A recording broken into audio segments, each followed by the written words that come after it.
Economics terminologies में आज हम डिस्कस करेंगे स्टैगफ्लेशन, जिसको हिंदी में मुद्रास्फीति जनित मंदी के रूप में भी जानते हैं। What is stagflation? तो स्टैगफ्लेशन साथियों एक ऐसी कंडीशन है जिस कंडीशन में इन्फ्लेशन भी होता है और रिसेशन भी होता है।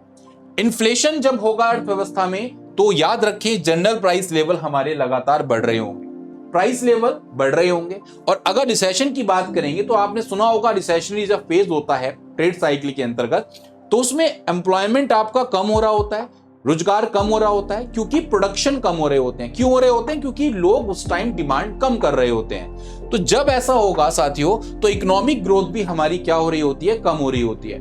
इकोनॉमिक ग्रोथ भी कम और एम्प्लॉयमेंट भी कम। तो इसका मतलब स्टैगफ्लेशन एक ऐसी सिचुएशन, नंबर एक जहां पर इन्फ्लेशन रिसेशन एक साथ हो रहा हो, नंबर दो जहां पर जनरल प्राइस लेवल आपके बढ़ रहे हो और एम्प्लॉयमेंट घट रहा हो या इकोनॉमिक ग्रोथ हमारी कम हो रही हो, या हम कह सकते हैं कि जनरल प्राइस लेवल बढ़ रहा हो, अनएम्प्लॉयमेंट हमारा क्या हो रहा हो? बढ़ रहा हो, और इसके साथ साथ इकोनॉमिक ग्रोथ हमारी कम हो रही हो। और एक और इसमें स्टेटमेंट कई बार एग्जाम में पूछ लेता है आपसे, वो स्टेटमेंट है the rate of increasing prices is more than rate of economic growth, यानी कि जिस रेट से आपके प्राइस बढ़ रहे हैं वो हमेशा ज्यादा होगा जिस रेट से इकोनॉमिक ग्रोथ आपकी बढ़ रही होगी। दोस्तों इसी तरीके के शॉर्ट्स के लिए बने रहें हमारे कैरियर विल आईएएस से। धन्यवाद।